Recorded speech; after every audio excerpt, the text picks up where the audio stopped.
Ang kwentong ito ay hango sa totoong buhay. Mula ito sa isa nating kabayan na itago na lamang natin sa pangalang Balong. Walang eksaktong taon, probinsya ng Negros. Pangkaraniwang tanawin sa probinsya ng Negros ang ekta-ektaryang tubuhan. Ito ang pangunahing ikinabubuhay ng mga tao. Kaya binansagan na sugar capital of the Philippines ang probinsya dahil sa mga magsasaka na nagtatanim ng tubo. Kaunting pagbabalik tanaw sa kasaysayan. Taong 1856 nang magsimula ang pagtatanim ng tubo sa probinsya. Ipinakilala ng isang Pranses na dalubhasa ang iba't ibang binhi ng tubo. Tinuruan ang mga magsasaka kung paano itong aalagaan mula sa pagtatanim hanggang sa pag-ani. Sa tulong ng mga kaalamang ibinahagi ng Pranses, unti-unting yumabong ang industriya ng asukal. Sa umpisa ay mano-manong paggiling at pagluluto ang ginagawa ng mga magsasaka. Na ang produkto ay tinatawag na muscovado o mas kilala sa wikang Ingles bilang raw sugar. Kalaunan, sa mga huling taon ng ika-18 siglo, naitatag sa siyudad ng La Carlota ang pinakaunang sentral azucarera at nagsimulang gumawa ng mas mataas na kalidad na asukal ang probinsya. Sa paglipas ng mga taon, nagsipaglabasan ang iba pang mga sentral, kagaya ng Sentral Dakong Kugon. Sa kabangkalan, ang Biscom sa bayan naman ng Binalbagan at sa bandang norte naman, Central Hawaiian na matatagpuan sa bayan ng Victorias. Ngunit hindi lahat nagtagal. Ang ilan ay bumagsak at tuluyang nagsara. Ngunit ang ilan naman, patuloy ang operasyon magpahanggang sa kasalukuyan. Balik tayo sa kwento. Nang mga panong ito, kilala si Mang Clemente bilang may-ari ng pinakamalawak na taniman ng tubo sa lugar. Ngunit sa kabila nito, nananatiling mapagkumbaba ang matanda. Marami ang natutulungang kapwa magsasaka na sa tuwing magsisimula ang panahon ng pagtatanim, marami ang dumadayo para magtrabaho. Maliban sa sweldo, pinapadalan pa ni Mang Clemente ang mga ito ng tigisang sakong bigas. Marami ang nagpapasalamat sa matanda. Isa na dito ang kamag-anak na si Balong. Napansin ko lang, Lolo. Mukhang mabilis natapos yung pagtatanim. Wika ni Balong. Oo naman. Napakadami ng dumayo ngayong taniman. Kinulang nga ang sako ng bigas ay pinahanda ko eh. Kinakailangan pang bumaba ni Ronnie sa bayan para bumili ng pangdagdag. Bakit po kasi ayaw mong kumuha na lang ng mga taong sa sweldoan? Mas makakatipid kayo doon . Alam mo, Balong, hindi naman ako nagpupundar ng yaman dito sa lupa. Mas gusto kong tulungan ng mga tao. Kakaiba ang sayang nararamdaman ko sa tuwing ginagawa ko yon. Kapag kumuha ko ng mga taong sasahuran, hindi ko na matutulungan ng iba pang mas nangangailangan. Pumupunta mga yan dito dahil kapos din sila sa buhay. Ibang klase nga kay Lolo. Pero sa tagal kong nananatili dito sa inyo, ni minsan hindi ko pa naitanong kung bakit hindi kayo nag-asawa. Pati ba naman yan? Naiintriga ka ba sa buhay ko? Alam mo, Balong, may mga bagay sa mundo na mas nanaisin mong wala, gaya na lang ng pag-aasawa. Alam mo naman na hindi ako ganito dati. Walang sariling lupa, nakikisaka sa lupa ng iba dahil sa hirap ng buhay. Minabuti ko na lang na wag mag-asawa kaysa bigyan ng sakit ng ulo at pahirapan ng babaeng mapapangasawa ko. Mahirap magkaroon ng responsibilidad, Balong, lalo na kung hindi mo to kayang gampanan. Oo nga naman. Napapansin ko din, marami sa mga kabataan ngayon ang nakakapag-asawa ng maaga. Naghihirap ang buhay dahil walang makuwang matinong trabaho. Di naintindihan mo na ang gusto kong sabihin. Noong nagsisimula pa lang ako, madali pa ang buhay, Balong . Pwede ka mangingi ng malunggay, talbos ng kamote sa kapitbahay. Pero ngayon, halos lahat ng pangangailangan binibili na. Kaya nga po lolo, ang mahal pa ng bilihin ngayon. Parang ayoko na nga mag-asawa. Yan ang wag mong gagawin, Balong. Iba ang saya kapag meron kang katuwang sa buhay. Malungkot mag-isa, iho. Kaya kailangan mong magsikap, bagipon para sa kinabukasan ng magiging pamilya mo. Bata ka pa, hindi pa huli ang lahat para sa'yo. Ilang buwan na lang lalampas na ako sa kalendaryo lolo. Hayaan mo na, kung merong magkakagusto, edi mag-aasawa. Pero kung wala, bahala na. Lalampas ka sa kalendaryo. May bingo pa naman ah. Katawan lang ng tawang tumatanda, Balong. Pero hindi ang puso. O siya, magpapahinga na ako. Ikaw na magsara ng mga bintana. Sige po lolo. Teka, hindi ka ba dadalaw sa kaibigan mo ngayon? Hindi siguro, Balong. Alam mo naman may pagkamahiyain ng isang yon. Baka sa susunod na araw. Sige na, matutulog na ako. Sige lolo, magandang gabi ha. Matapos mag-usap, pumasok na rin sa silid si Balong. Ngunit bago pa man tuluyang makatulog, biglang nakaamoy ng sinisindihang tabako ang binata. Itom, alam kong ikaw yan. Hindi ba sinabi ko na sa'yo, bawal kay Lolo Clemente ang usok ng tabako mo? Doon ka magsigarilyo sa likod. Huwag dyan sa tabi ng kwarto ni Lolo. Pasensya ka na, Balong. Sige na, lilipat na muna ako sa likod ng bahay. Akala ko ba hindi ka dadalaw ngayon? Kanina ka pa inaantay ni Lolo. Napadaan lang ako para siguraduhin ligtas ang Lolo Clemente mo. Maraming dayo kanina. Baka pag-interesan na naman nila yung kawawang matanda. Hindi talaga maiiwasan na mga ganong tao, Itom. Pero wag ka mag-alala. Hindi ko naman papabayaan si Lolo. Tiwala naman ako sa'yo, Balong.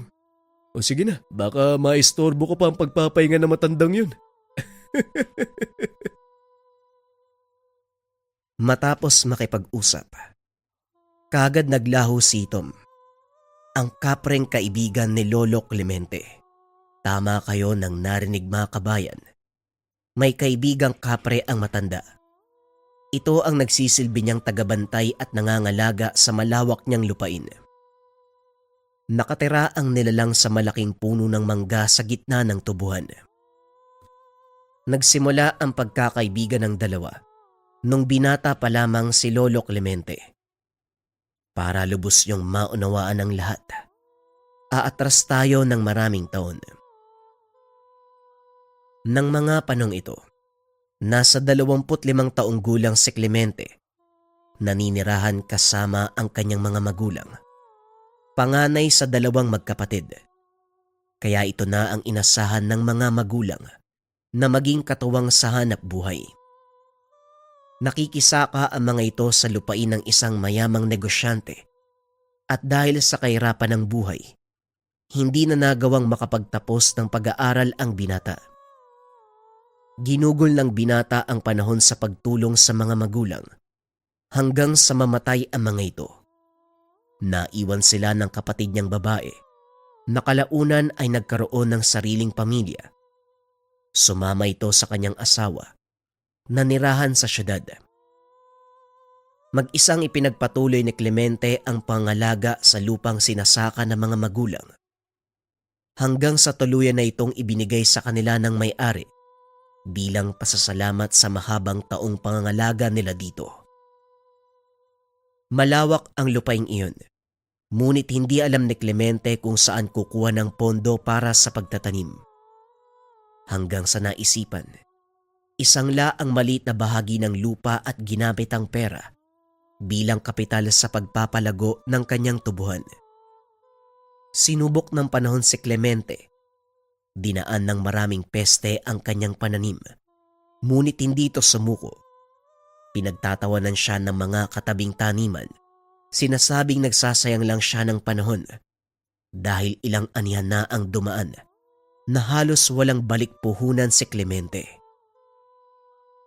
Bakit hindi mo na lang aminin sa sarili mo na hindi para sa'yo ang pagtatanim ng tubo?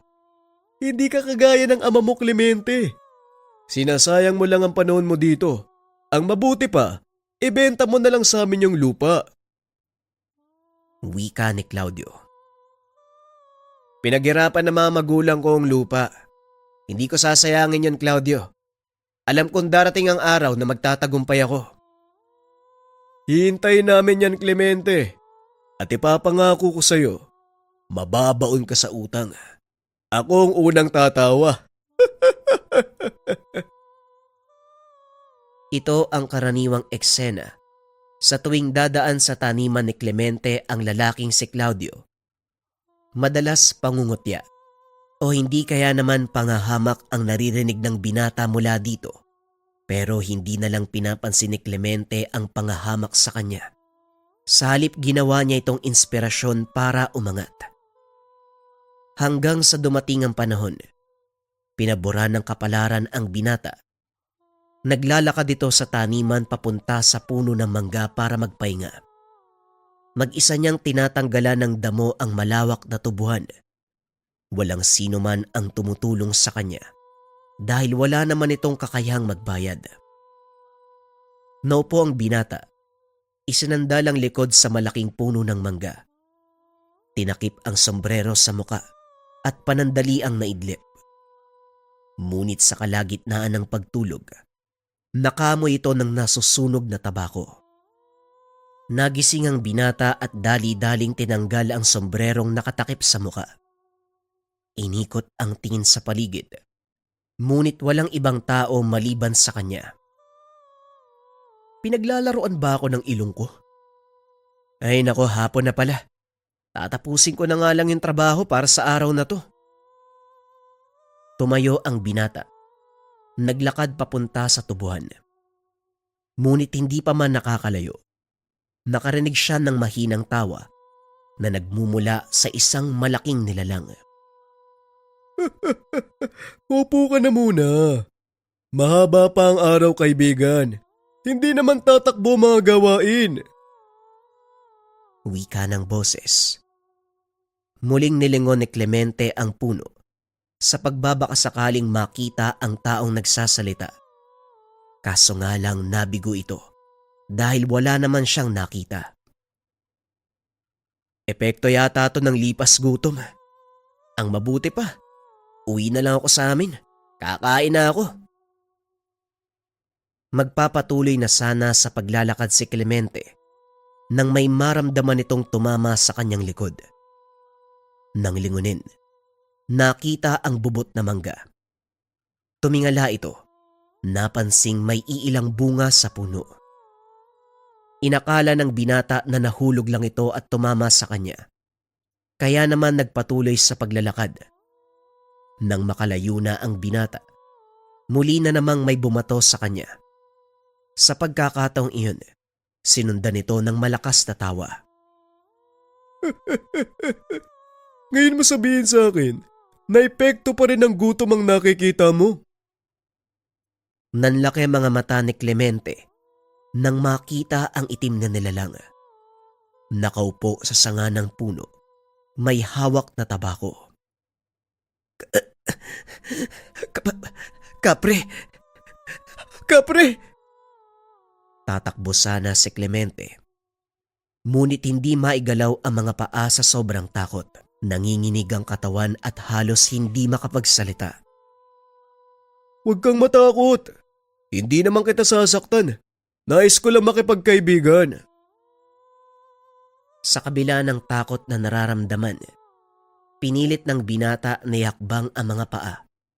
Palayo ito doon sa lugar. Nagawa nitong makatakbo. Ngunit sa kasamaang palad ay natalisod ito, dahilan para bumagsak sa putikan. Tumayo ang kapre para tulungang bumangon ng binata, kaso nga lang sumigaw si Clemente, kaya hinayaan na lang ito ng nilalang. Lumayo ka sa akin, Halimaw. Huwag mo akong aawakan. Ay naku, sinabi ko na hindi kita sasaktan eh. Huminahon ka. Huwag masyadong kumilos. Paniguradong mababalian ka. Saka pa lamang naramdaman ng binata ang pananakit ng kanyang binti. Tumama ito sa nakabalagbag na kahoy, kaya naman nabali ang buto. Namimilipit sa sakit si Clemente nang biglang patayin ng kapre ang kanyang tabako.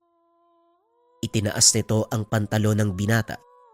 Inalis ng kapre ang ilang hibla mula sa nilikot na tabako. Pinangtapal niya ito. Binasa ng laway para dumikit. Sandali lang, huwag ka munang gumalaw. Maya-maya gagaling na yung bali mo sa pa. Wika ng kapre. Nanatili sa kinaupuan si Clemente. Unti-unti nitong nararamdaman. Nawawala ang pananakit ng binti. Sinubukang igalaw ng binata ang paa. Nagulat ito dahil parang walang nangyari. Anong kailangan mo sa akin? Bakit mo ako tinutulungan? Wala akong kailangan sa'yo. Nais ko lang makipagkaibigan.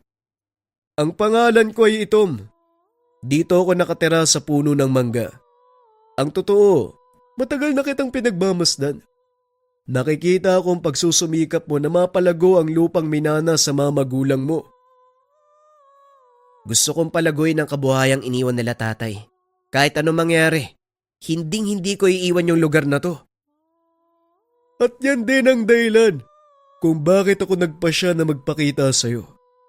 Nararamdaman ko na may mabuti kang kalooban. Walang bahid ng inggit sa iba. Kaya nagpasya ako na tulungan ka. Tulungan? Anong klaseng tulong naman yung ibibigay mo sa akin? Ano bang nais mo mangyari sa lupang to? Gusto ko lang na yumabong ang mga pananim at gumanda ang ani. Kung ganoon yan ang magaganap, magkita tayo muli makalipas ang 6 na buwan. Ipapakita ako sa'yo na hindi ako nagbibiro. Matapos ang pag-uusap na yun, naglaho ang kapre. Nang mga sumunod na araw, kapansin-pansin ang malaking pagbabago sa tubuhan. Naging mas luntian ang mga dahon ng mga tubo. Mas kumapal pa ito. Napansin ni Claudio ang biglang pagganda ng tubo ng taniman ni Clemente. Kaya naman hindi nito napigilan ang sariling magtanong sa binata.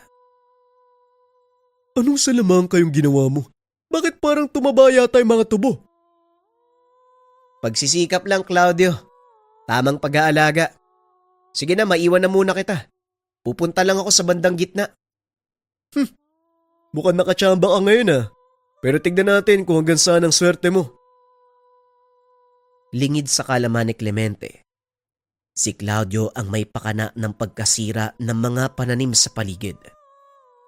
Isang mambabarang ang pinuntahan. Binayaran ng malaking halaga upang magpakawala ng mga insekto na sisira sa taniman. Aling segunda, gusto kong sirain mo ang tubuhan ng binatang si Clemente. Banta siya para sa akin.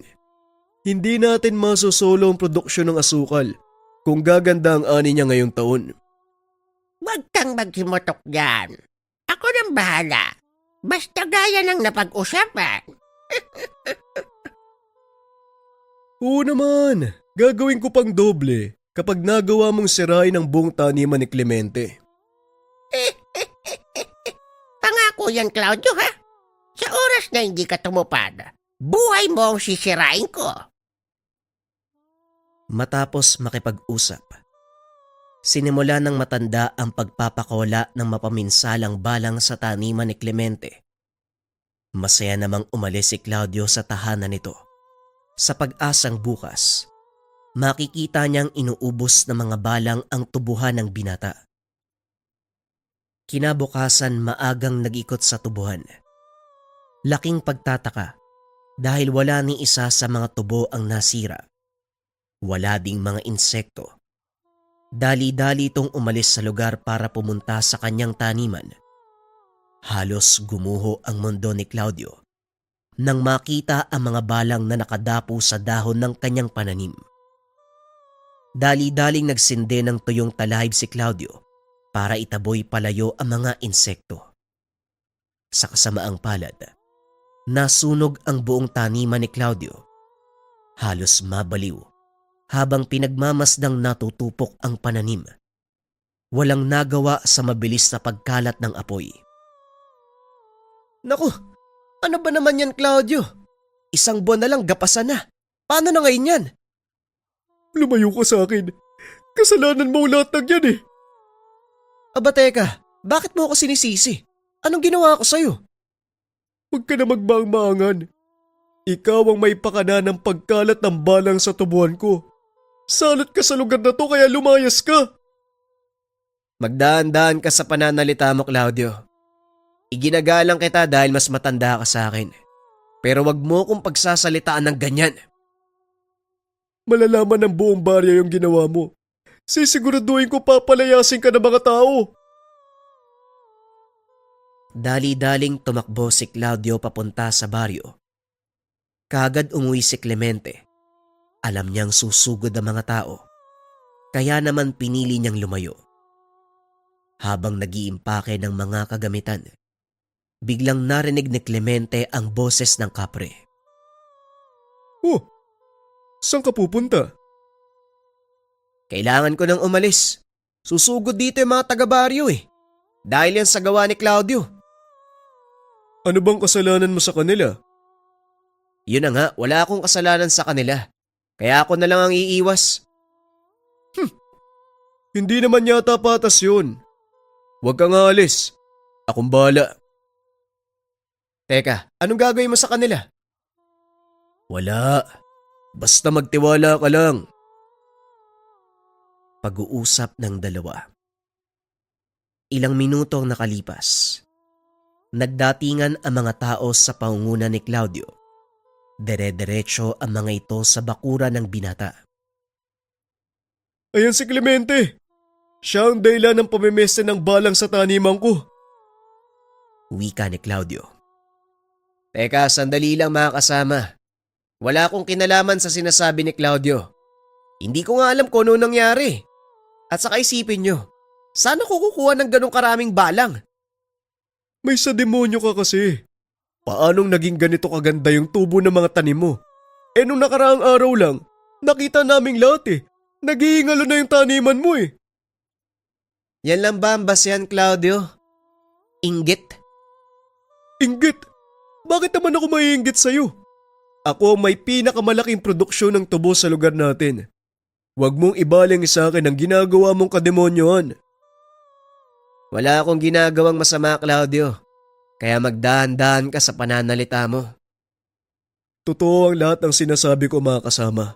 Tignan niyo ang paligid. Halos magkatabi lang ang taniman namin. Pero wala ni isang balang ang dumapo sa dahon ng kanyang puno. Nagbulungan ang mga tao. Habang pinagmamasdan ang taniman ni Clemente, tila nakumbinse ang mga ito na nagsasabi ng totoo si Claudio. Hanggang sa napagpasya ng mga ito na sugurin ang binata. Pumasok sa bakura ni Clemente ang mga kababaryo. Laking gulat ng mga ito. Biglang nabalot ng makapal na hamog ang paligid. Nagkagulo ang mga ito dahil wala silang makita. Ilang minuto ang nakalipas. Nawala ang mga hamog. Nagtaka ang mga ito kung ano ang ginagawa nila sa harapan ng bahay ni Clemente. Mga kasama, ano nangyayari? Bakit hindi pa natin sugurin si Clemente? Palayasin natin siya sa baryo. Ha?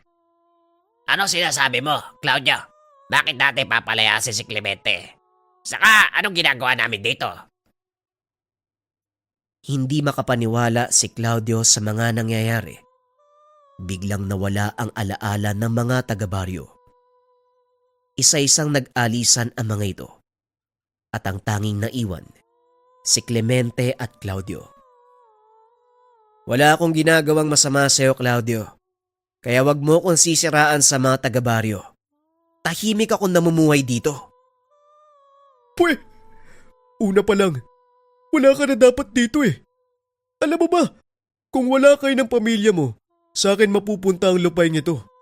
Kaso masyadong sip-sip ang tatay mo eh. Inututo si Doña Araneta. Tandaan mo, Clemente, Hahanap at hahanap ako ng paraan para mapalayas ka sa bayan. Napailing na lang si Clemente sa ugaling ipinapakita ni Claudio. Ngunit sa kabila ng lahat, hindi niya ito pinatulan. Ilang beses nang tinangka na sunugin ang taniman ng binata. Ngunit sa hindi malamang dahilan, lahat ng ginagawa ni Claudio ay bumabalik sa kanya. Ano bang ginagawa mo kay Claudio, Itom? Bakit parang lahat ng kamalasan nasasalo ng taong yun? Bagay lang sa kanya mga nangyayari. Ang mga balang na sumasalakay, siya din ang may gawa nun. Nakipagkasundo siya sa isang mambabarang upang sirain ang iyong taniman. Kaya gumawa ko ng paraan. Mambabarang? Bakit niya naman gagawin yun? Di ba, siya ang may pinakamalaking produksyon dito sa bayan? Dahil lang sa inggit, Clemente. Nakita niya ang biglaang pagbabago sa iyong mga pananim. At alam ng taong yun na malaking bantayan para sa kanya. Huwag kang mag-alala. Dahil kahit ano pa ang gawin ng taong yun, hindi siya magtatagumpay. Magtiwala ka lang sa akin. Pangangalagaan ko ang lugar na to. Pero sandali lang, ano naman ang kapalit? Isang bungkus ng tabako. Tuwing katapusan ng buwan. Yun lang ang hilingin ko sa iyo, kaibigan. Magsasalita pa sana si Clemente. Ngunit hindi na naituloy. Naglaho na ang nilalang. Simula ng araw na yon, tinupad ni ito mang pangako. Pinangalagaan nito ang tubuhan ni Clemente. Ngunit sadyang matindi ang inggit ni Claudio. Muli itong gumawa ng paraan at sa pagkakataong iyon, si Clemente na mismo ang naapektuhan. Isang umaga, nagising ang binata na inaapoy ng lagnat. Dahil mag-isa lang sa tahanan, wala itong mahingian ng tulong. Tinawag ni Clemente si Itom. Sinabi nito ang dahilan. Talagang hindi ka titigilan ng Claudiong yan. Naghahanap talaga siya ng sakit ng katawan. Pues, yan ang ibibigay ko sa kanya. Teka, sandali lang. Anong gagawin mo sa kanya? Tuturuan ko siyang manahimik at makontento sa buhay. Hindi na nagawang pigilan ni Clemente ang kaibigan dahil bigla itong nawala. Ngunit kasabay ng paglaho ni Itom, bumuti ang pakiramdam ng binata. Kinabukasan, araw ng gapasan, maraming tao ang nag-aantay na matuyo ang mga tubo bago simulang gapasin. Napadaan si Clemente sa taniman ni Claudio. Napansing walang katao-tao. Halos magkasabay lang silang nagpapagapas. Ngunit sa pagkakataong ito ay nahuli ito. Tinanong ng binata ang isa sa mga sakada. Ayon dito, ipagpapaliban ang paggapas ng taniman ni Claudio dahil kakaiba ang kinikilos nito. Itom, anong ginawa mo kay Claudio? Ang sabi ng mga sakada, kakaiba daw yung kilos niya. Wala akong ginagawa sa taong yun. Pero ang mambabarang na binabayaran niya, yun ang tinuruan ko ng leksyon. Ngayon, lahat ng ginagawa niya sa'yo, si Claudio ang nakakaranas. Nagpasya ang binata na dalawin nito sa taniman. Nakitang nakatulala lang sa sulok si Claudio. Nakangiti pa ng nakakaloko. Simula nung nakaraang araw, ganyan na siya eh. Hindi makausap ng matino. Hindi rin umaalis sa sulok. Ewan ko ba kung anong nangyari sa taong yan eh. Ganun ba, Melba? Napatingin niyo na ba sa doktor? Hindi pa. Ngayon pa lang. Pero inaantay pa namin yung albularyo. Ang sabi ng tsuwi namin, ikonsulta muna namin sa manggagamot eh. Tignan ko ano ang magiging resulta. Matapos makipag-usap, kagad nagpaalam si Clemente.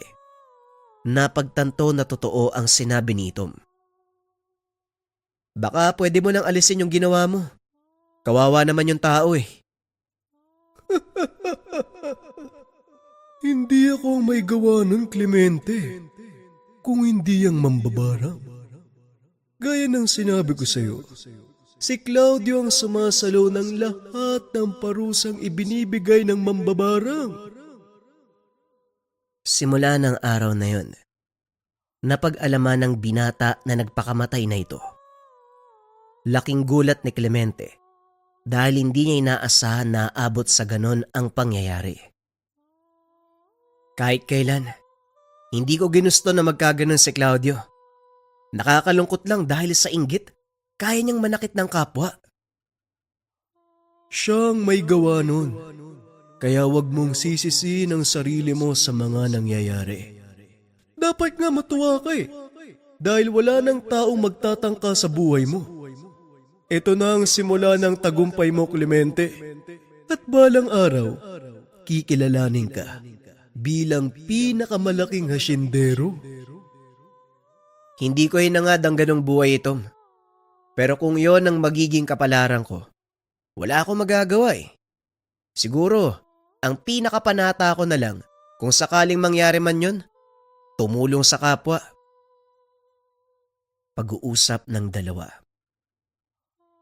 Ilang taon ang lumipas.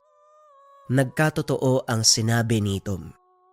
Natubos ni Clemente ang nakasanla niyang lupa. Mas lalo pang pinalawak ang kanyang tubuhan. Sa pagdaan ng mga taon, unti-unting nabili ng binata ang karatig na tubuhan hanggang sa masakop na nito ang kalupaan ng kanilang baryo. Balik tayo sa kasalukuyan. Kinabukasan, maagang nagising si Balong dahil pupunta sa sentral upang kubrahin ang pinagbenta ng tubo ng kanyang lolo Clemente. Pagbaba ng binata sa tahanan, napansin nito. Napakaraming tao ang nakapila. Hindi tumuloy si Balong. Sa halip ay bumalik ito sa loob ng tahanan upang sabihan ang matanda. Lolo, maraming tao sa baba. May ideya ka ba kung anong kailangan nila?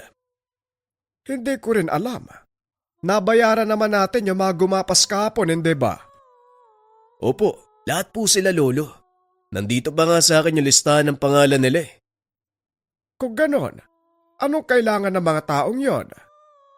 Yun nga din po ang tanong ko, Lolo. Sandali lang, kakausapin ko sila. Muling bumaba si Balong at kinausap ang mga tao. Napag-alaman, pinaalis sila sa pinagtatrabahuang hasyenda nang malamang nakigapas ang mga ito sa tubuhan ni Clemente. Sinabi ng binata ang lahat sa matanda. Naawa ito sa kalagayan ng mga tao. Alam niya, walang ibang pagkakakitaan ang mga tao sa lugar na yon kung hindi ang pagtatrabaho sa bukid at paggapas ng tubo. Balong, kung ikaw ang tatanungin, Apo, ano ang gagawin sa kanila? Teka, bakit ako, Lolo? Sino pa ba ang tatanungin ko dito? Tayo lang naman ang magkausap, hindi ba? Hindi ho yun. Bakit ako ang pinagpapasya nyo? Ikaw na lang ang natitira kong kamag-anak. Wala na mga magulang mo. Kaya ikaw ang sasalo ng lupain. Mapupunta sa iyong kamayang pamamahala. Kaya kita tinatanong. Kung ako ang tatanungin, siguro kukunin ko sila bilang tauhan dito sa taniman. Pero inaalala ko din ang sinabi mo sa akin na kung magiging regular ang trabaho nila, hindi na tayo makakatulong sa iba. Tama ang sinabi mo.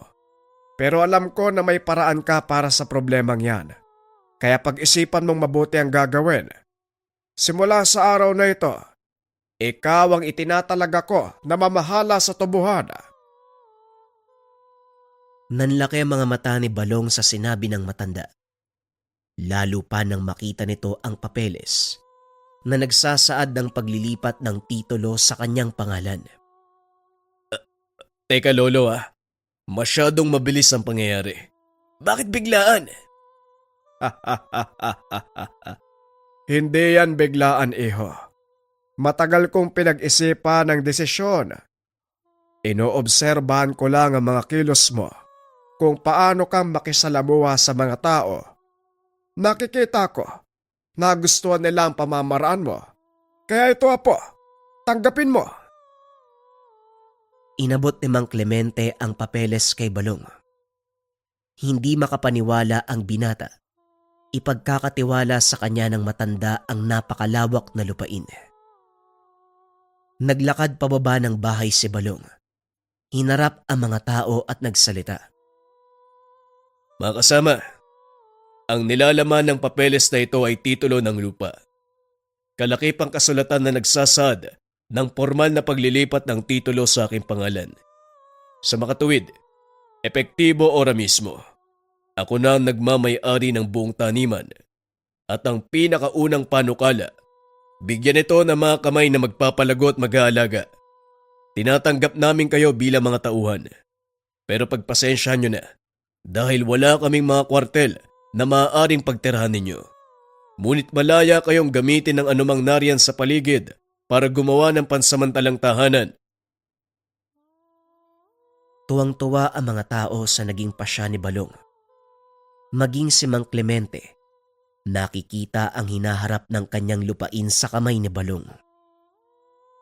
Kinagabihan, habang nagkakasiyahan, nakipag-usap ang maglolo kay Itom. Itom, alam kong tahanan mo ang lugar na ito. Pasensya ka na kung nagpatuloy kami ng maraming tao. Naaawa lang ako sa kanila. Wala na silang matatakbuhan. Hindi kaya ng konsensya ko ang makakita ng taong nagugutom. Huwag kang mag-alala, Balong. Nauunawaan ko ang pasya mo. Sa katunayan, natutuwa ako. Dahil kabutihan ng nakararami ang iniisip mo. Ipinapangako ko, patuloy ko pa rin pangangalagaan ng lupain. Pasensya ka na, kaibigan, ha. Maaaring magambala ang tulog mo paminsan-minsan. Walang kaso. Nauunawaan ko ang ugali ng mga tao. Kaya wala kang dapat alalahaning, Clemente.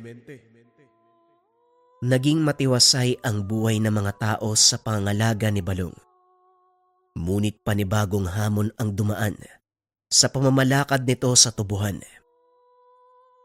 Oy, Don Balong. Anong ginagawa mo dito? Hindi ba dapat nakaupo ka lang sa beranda ng mansyon mo? Tigilan mo nga ako, Liboy. May iniisip ako. Nga pala, wala ka bang trabaho ngayon? Ay, nako. Yun nga ang dahilan kung bakit ako naparito eh. May sulat mula sa munisipyo at mukhang problema ang dala niyan. Pasensya ka na, Balong, ha. Napagutusan lang ako na ihatid sa yung sulat eh. Inabot ni Liboy ang sulat sa binata. Dali-dali itong binuksan ni Balong. Napailing na lang ito nang mabasa ang nilalaman. Talaga nga naman kahit kailan, hindi mawawala ang mga talangka sa lipunan. Bakit? Anong sinasabi ng sulat? Itinaas ng munisipyo ang buwis na binabayaran namin mula sa 10%. Naging 15%. Epektibo sa susunod na niyan. Nako, ang laki naman ang itinaas niyan. Halos kalahati ng una niyong binabayaran. Anong gagawin mo? Wala akong magagawa. Sa kasalukuyang produksyon ng asukal, mukhang hindi na kayang suportahan ng tubuhan ng maraming tauhan. Kung itutuloy ito ng munisipyo, marami ang mawawalan ng trabaho. Kung hindi naman kami susunod, pwedeng kasuhan kami ng pamahalaan. Ay nako, malaking problema nga yan. Siguro mas makakabuti kung kausapin mo si Lolo Clemente. Siya ang higit na nakakaalam tungkol sa ganyan. Mabuti pa nga. Halika sa bahay na makapagmerienda. Nagtungo ang dalawa sa tahanan at kinausap si Mang Clemente. Napailing na lang ang matanda habang tinitignan ang mga trabahador. Sa mga nangyayari ngayon, ang naapektuhan, ang nasa laylayan kagaya nila. Walang hinangad ang mga taong yan kundi magkaroon ng maisusubo sa kanilang mga bibig at sa ginagawa ng pamahalaan. Tinatanggalan nila ng pagkakataon ng may hirap na mabuhay ng marangal. Hindi mo masisisi ang ilan kung umaanib man sila sa mga kilusan. Ngayon, Balong, ikaw ang tatanungin ko. Ano sa tingin mo ang magandang gawin? Naku po, eto na naman tayo. Kung ako ang tatanungin, Lolo, mas gugustuhin ko magbayad ng malaking buwis kaysa magtanggal ng trabador. Pero maapektuhan naman ang ating pinansyal na plano. Mababawasan ang ating pondo. Siguro naman mababawi natin yan sa mga susunod na ani. Tiwala ako sa kamay na manggagawa natin, Lolo. Alam kong hindi nila tayo papabayaan. At kapalit nun, gusto ko silang tulungan. Hindi nga ako nagkamali ng pagpili sa'yo. O siya, sagutin mo ang sulat na yan habang nandito sa Liboy nang mayatid niya yan sa mga kinaukulan. Matapos ang pag-uusap, nagpaalam si Liboy. Kinausap naman ni Balong ang mga tauhan. Sinabi nito ang nangyari. Nagulat ang binata sa naging tugon ng mga tao. Bilang enkargador at kinatawa ng mga trabador nyo, hinihiling ko na hayaan nyo kami mag-usap tungkol sa suliranin. Walang problema, Mang Oscar. Babalikan ko kayo bukas. Iniwan ng binata ang mga trabahador. Nag-usap-usap ang mga ito. Pagsapit ng hapon, bumalik si Liboy dala ang balita mula sa munisipyo. Ay nako Balong, hindi ko na alam kung saan lulugar sa mga amo ko. Minasama nila ang pagpayag mo na bayaran ng 15% buwis. Napakayabang mo daw. Kung ano-ano pa yung sinabi ni Mayor, baka bukas pumunta dito yung buhaya na yun eh. Kung ganon, hayaan mo siyang pumunta, Balong. Tatanggapin natin siya sa bakuran bilang tao. Huwag lang siyang gagawa ng hindi maganda. Yan na nga ang inaalala ko, Lolo. Alam mo naman na hindi manonood sa sulok yung kaibigan mo. Teka, sinong kaibigan? Huwag ka na nga magtanong, Liboy. Sige na. Sabihan mo yung alkalde. Aantayin ko siya bukas ng umaga. Dali-daling umalis si Liboy. Halos kasabay nito, umakyat sa tahanan si Mang Oscar. Magandang gabi po, Manong Clemente. Balong, napag-usapan namin ng mga kasama ko yung sinabi mo. Napagpasya namin na pabawasan sa inyo ng 15% yung mga sahod namin.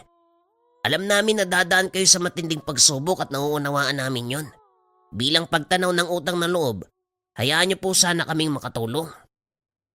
Ano? Bakit nyo gagawin yun? Paano kayo makakakain na maayos niyan? Nakakakain naman kami ng maayos sa kakarampot naming kinikita bilang manggagapas.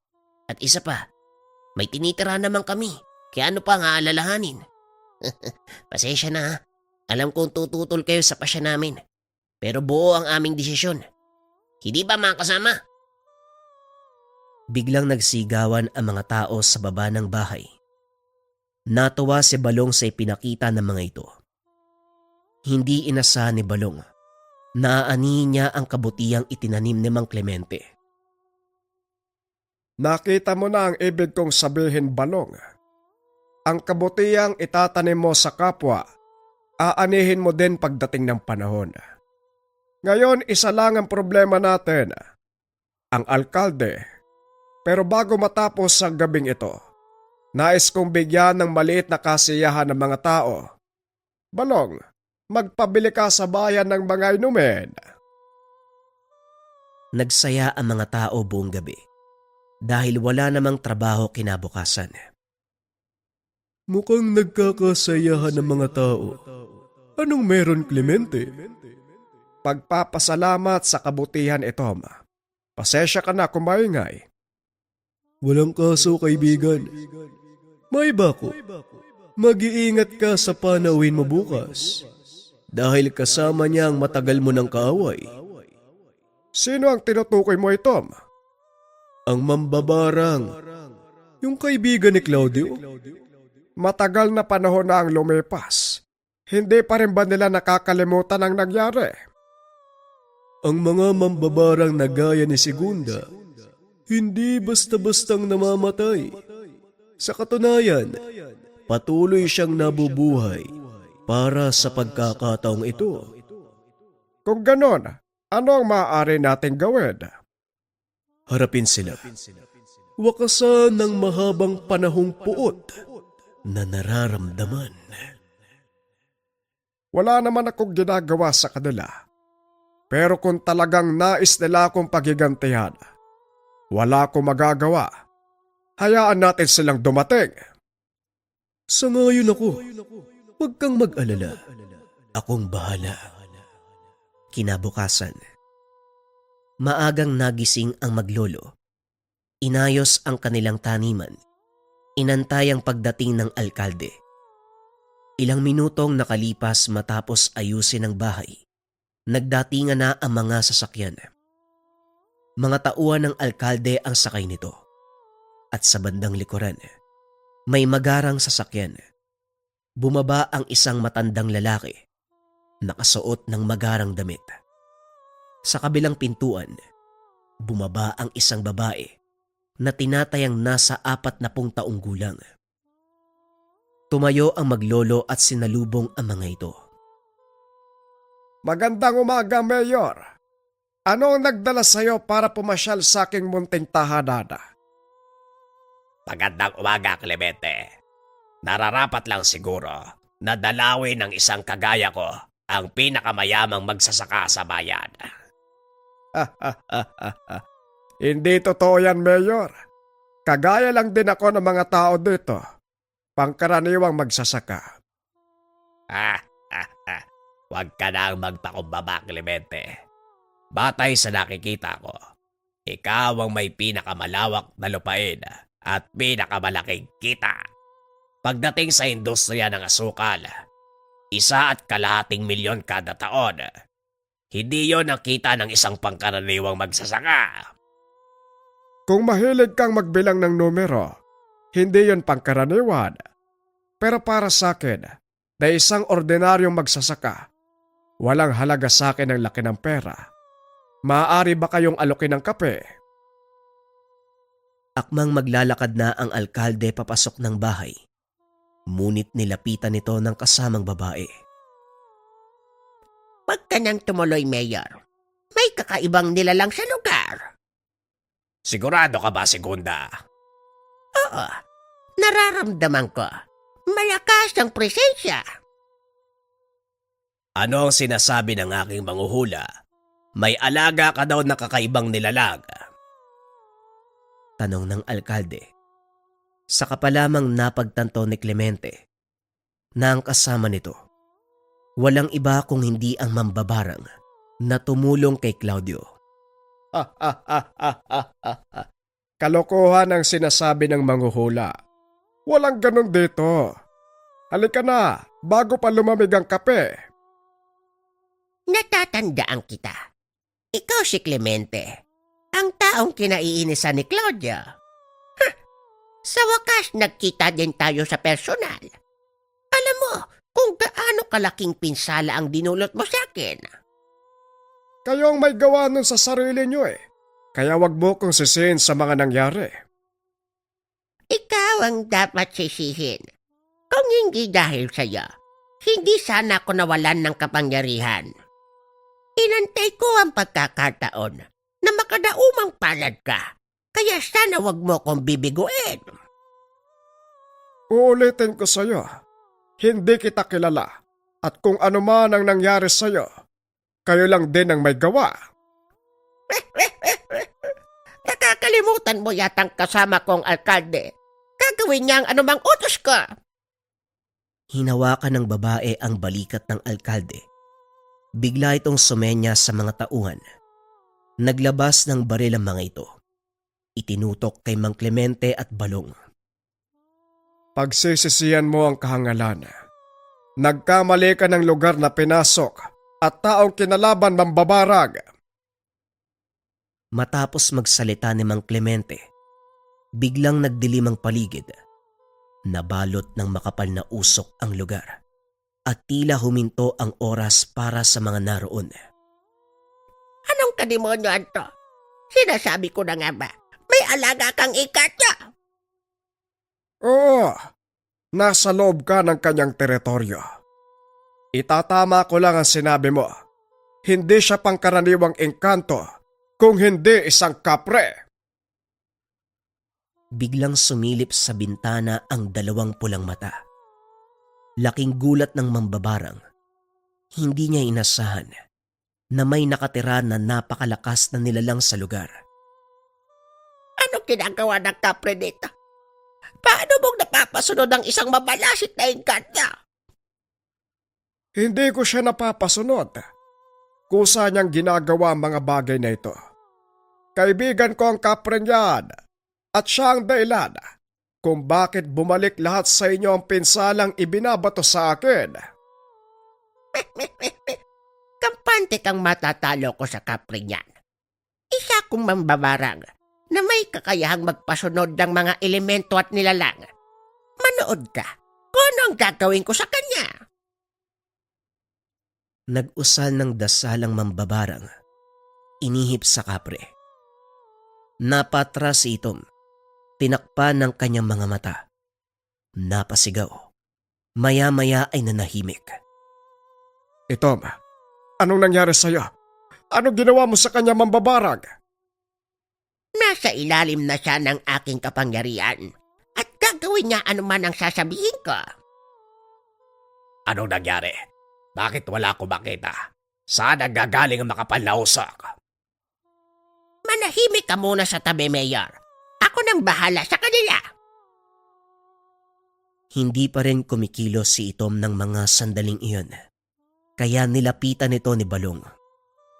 Itom, anong nangyari sa'yo? Kumilos ka. Huwag kang magpapalata na nakakausap mo ko sa isipan.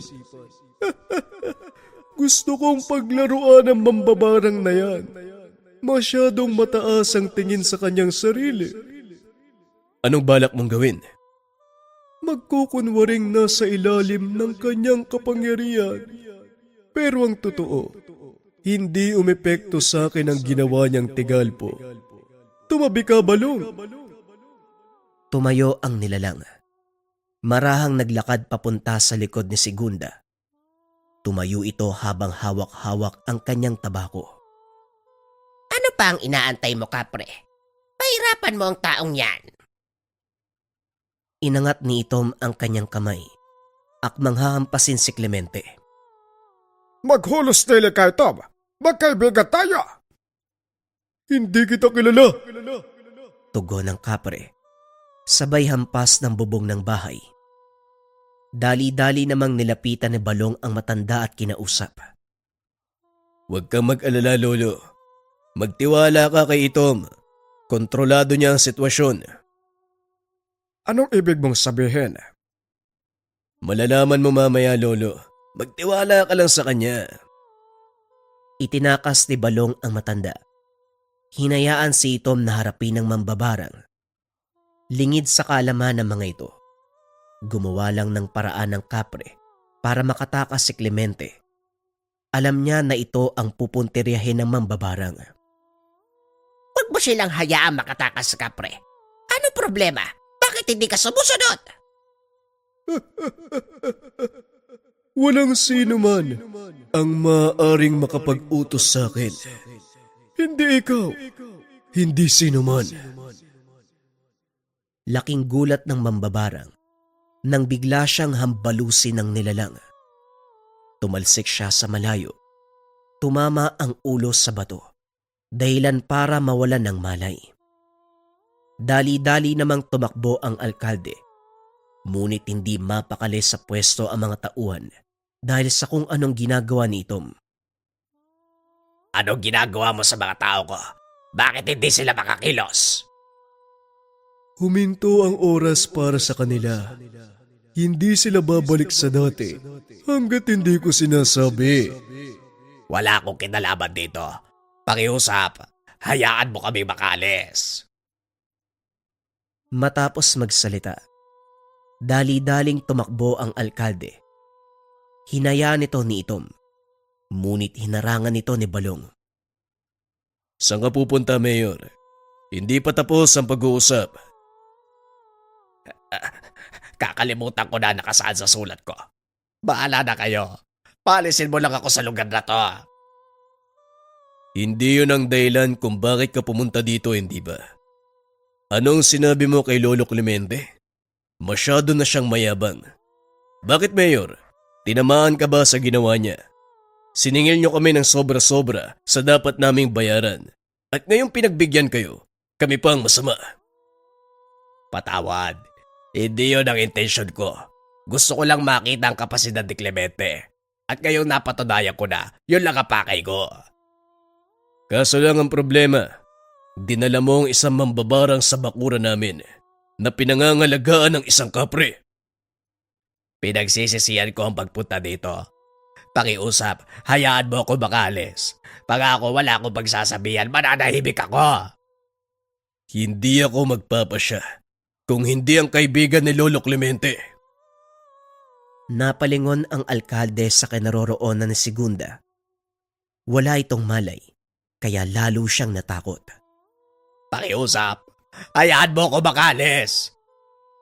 Tumayo si Itom sa tabi ni Balong. Nagsinde ng tabako.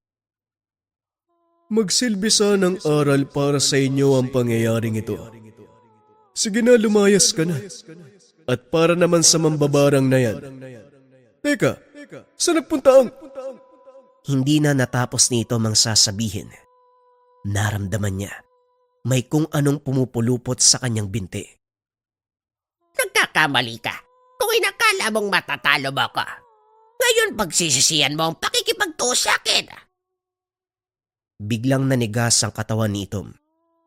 Unti-unting napaluhod. Napatras si Balong dahil natumba ang malaking nilalang.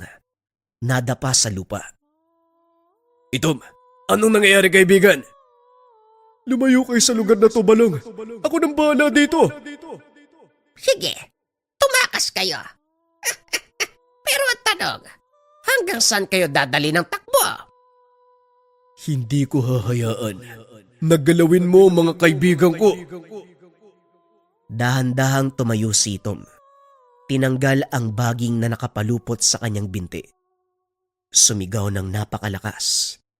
Yumanig ang paligid nang iampas ng malaking nilalang ang kamao sa lupa. Biglang nag-iba ang reaksyon ng muka. Malayo sa maamong itsura sa tuwing nakikipag-usap kay Balong. Hinarap ni Itom ang mambabarang at kahit anong gawin ng matanda, hindi nito mapatumba ang galit na kapre. Binunot ni Itom ang puno sa tabi. Ibinalibag sa alkalde at sa mga tauhan. Tuluyang nagwala ang nilalang at tila hindi naririnig ang mga sigaw ni Clemente. Itom, huminahon ka. Alam ko naririnig mo ko. Pakiusap, itigil mo yan. Hindi ka naririnig ni Itom, Lolo. Sa palagay ko, kailangan na nating umalis. Hindi, Balog. Hindi tayo ahalis. Kahit sa pinakamahirap na kalagayan. Hindi ako iniwanan ni Itom. At hindi ko rin siya iiwan. Ngayong higit niya kung kailangan. Pero Lolo, tignan mo si Itom. Hindi na siya ang maamong nilalang na naging kaibigan mo. Nagkakamali ka. Nangyari yan kay Itom dahil nais niya tayong protektahan. Tignan mong mabuti. Hindi siya nagbabato sa kahit ano sa direksyon ng mga inosente nating tauhan, maliban sa mga kasama ng alkalde. Napansin ni Balong na hindi nga nasaktan ang mga tauhan nila sa taniman. Kaya kahit papano nabuhayan ito ng loob, nababalik si Itom sa dating ugali. Patuloy na naglalaban ang mambabarang at kapre hanggang sa napuruhan ito ni Itom. Bumuga ng makapal na usok ang nilalang na bumalot sa katawan ng mambabarang. Napasigaw ito na parang nahihirapan. Hanggang sa tuluyang nawala ng tinig, humupa ang usok. Naglaho ang katawan nito. Dahan-dahang kumalma si Itom. Ibinaba ang hawak na kahoy. Naupo. Matapos ay nagsinde ng tabako. Ayos lang ba kayong dalawa? Ang tigas talaga ng ulo mo, Balong. Sinabihan na kitang umalis. Ayun tuloy. Kailangan ko pa magpigil. Tiwala kong nasa wastong katinuan ka pa rin. Kasong malaking problema, hindi ka marunong makinig kapag nagagalit. Nakakatakot kapag nagwawala kay Tom. Paumanhin, kailangan kong gawin yon para matalo mambabarang. Pasensya na kayo ha. Kung marami nasira, ayusin ko na lang. Matapos ng pag-uusap, nagpaalam si Itom na aalis. Muli namang bumalik sa dati ang lahat. Nagtataka ang mga tao kung bakit parang dinaanan ng bagyo ang paligid. Ang dahilan ni Balong, isang ipo-ipo ang dumaan nang hindi nila namamalayan. Nako, hindi ko alam na natangay si Mayor ng ipo-ipo. Teka, anong nangyari kay Aling Segunda? Nakatakas ang babaeng yon bago pa matangay ng ipo-ipo. Hindi ko alam kung saan napadpad eh. Pag-uusap ng magkaibigan. Nang mga sumunod na araw, nagpunta si Balong sa bayan upang mamili ng mga kakailanganin. Laking gulat nito nang makita ang alkalde na naglalakad sa daan. Nakatulala habang nagsasalita ng mahina. Napagtanto ng binata na nawala ito sa katinuan matapos masaksiyan ang nakakatakot na pangyayari. Ilang taon nang lumipas, lalong naging mayabong ang industriya ng asukal sa bayan. Marami ang namuhunan sa pagtatanim ng tubo. Ginawa nilang inspirasyon ang tagumpay ni Mang Clemente na ibinahagi naman ni Balong sa mga kapwa magsasaka. At para makatulong sa mga nangangailangan, nagpatayo ng kooperatiba ang binata na naglalayong magbigay ng pondo sa maliliit na magsasaka. Tulungan ang mga ito na umunlad, hindi lamang sa industriya ng asukal, kundi sa lahat ng aspeto ng pagsasaka. Nagkaroon ng sariling pamilya si Balong. Ipinamana ang lupain at kaalaman sa kanyang mga anak. Ipinagpatuloy ng mga ito ang totoong adhikaing sinimula ni Balong, na ang sentro, pagtulong sa mga may hirap na magsasaka. Patuloy pa rin ginagabayan ni Itom ang kanyang pamilya. Hanggang sa kasalukuyan, naniniwala sila na nariyan si Itom, ang alagang kapre ng magsasaka.